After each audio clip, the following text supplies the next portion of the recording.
Noël, c'est aussi synonyme de solidarité. Partout en France, des associations organisent des grands banquets pour les plus démunis ou les personnes esseulées. L'occasion de goûter eux aussi aux joies de Noël, aux côtés des bénévoles. Reportage de Louise Cléty, Aurélie Crété et Frédéric Pilard. Les rencontres, les échanges, les gestes. Plus ils sont rares, plus on s'y attache. Joëlle n'a pas de famille chez qui passer les fêtes. Alors ce repas de Noël, elle ne le manque jamais depuis 15 ans.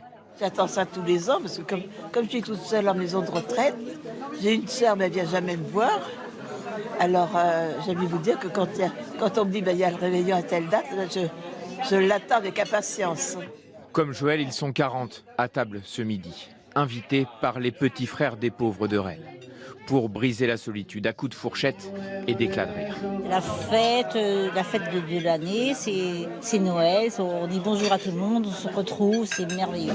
Tout au long de l'année, les bénévoles de l'association ont accompagné ces personnes isolées, avec la volonté simple d'être bien ensemble, voilà, oui, comme une famille.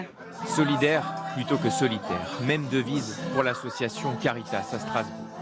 La dizaine de bénévoles s'activent pour leurs 50 hôtes du jour.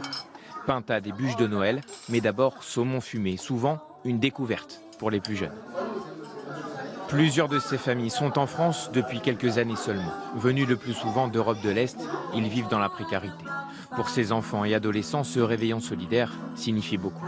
Pour moi, Noël, c'est en fait c'est nouvel an, des nouvelles histoires, des nouveaux vies, quoi. Là, pour un temps, c'est une trêve. C'est un moment de paix et de sérénité dans nos cœurs, dans nos esprits. Et voilà, et c'est encore plus beau quand on le partage.